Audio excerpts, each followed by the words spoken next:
back in a year, 'cause I'm in the army now. They took my... אם אני רוצה להיות סופר, מה היית ממליץ לי לקרוא? כל האגף המערבי של הקומה השלישית של הספרייה הציבורית של ניו יורק. היי, אפשטיין! שפת הסימנים, אתה יודע לקרוא?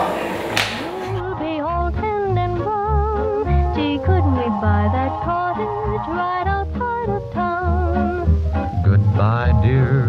I'll be back in a year. Don't תסתכל למעלה, על העצים האלה. רואה צלפויים? אני או יפן, אתה הכי מחר לזאת בטרור. כמו מתלקת המורה מסתלת בראש שלך, ואני רוצה שחבר אותה תמיד. יש פה עוד מישהו שיש לו נורה בתוך הראש? לא, מפקד! טוב מאוד! why I'll be a big gun in the artillery. Now honey, be sure and keep cozy and warm. Gee, you look cute in that New York. אפשטיין! ואם אתה דפוק בראש עד כדי כך שנראה לך הגיוני לקחת אחריות על מעשה שאין לך שום קשר אליו. בצבא יש את ההיגיון שלו, ולי יש את שלי. ההיגיון הצבאי! יש מטרות מאוד ברורות.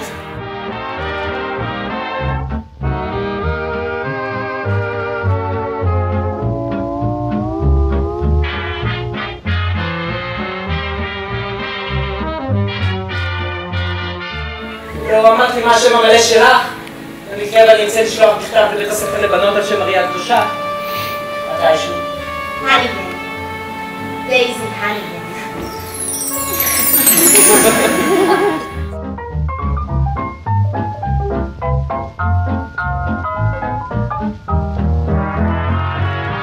Goodbye, dear.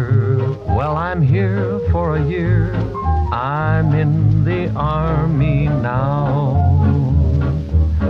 But don't you worry, the general and I are the greatest of pals. Now, Ronnie, don't you lie.